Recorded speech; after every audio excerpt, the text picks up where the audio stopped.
2 jours de rassemblement à l'Institut catholique missionnaire d'Abidjan pour les étudiants et théologiens de Côte d'Ivoire. Le 15e colloque sur l'autonomie économique en Afrique au prisme de la synodalité a ouvert ses portes, une occasion de présenter des perspectives pour une communauté ecclésiastique financièrement autonome. Reportage. Comment parvenir à une nouvelle Afrique sur le plan économico-social et ecclésial? Cette question a rassemblé plusieurs théologiens et étudiants autour d'une volonté commune, le devenir glorieux du continent.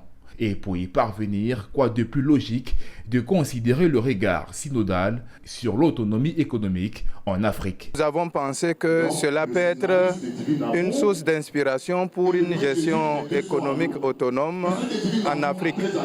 D'où l'importance d'organiser ce colloque pour réfléchir sur l'indépendance et la souveraineté économique en Afrique. Donc, nous, en tant qu'Africains, nous ne devons pas seulement nous limiter à l'Église, nous voulons voir comment cette réflexion et ces forces peuvent contribuer à lutter pour une indépendance économique en Afrique. L'ouverture de ce 15e colloque a été marquée par des conférences inaugurales sur l'étude systématique et analyse de la situation économique, les défis auxquels font face l'Afrique quand il s'agit d'être interdépendant et économiquement autonome. D'abord, d'une part, les économies qui sont interdépendantes bénéficient un tant soit peu de certains avantages, tels que l'accroissement de leur part de marché, la découverte de nouvelles opportunités. Elles bénéficient, disons, du transfert de technologies venant d'autres pays.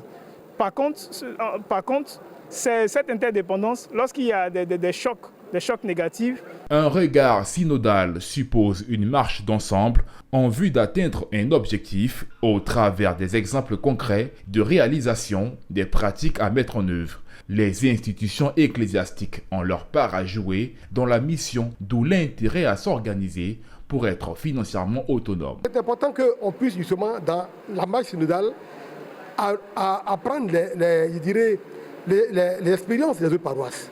Quand on dit une paroisse est avancée, c'est-à-dire qu'elle a posé des actes, elle vit d'une expérience. Alors elle doit partager cette expérience à toutes les autres paroisses pour que nous puissions marcher ensemble. La dynamique, c'est de tirer vers le haut ceux qui traînent.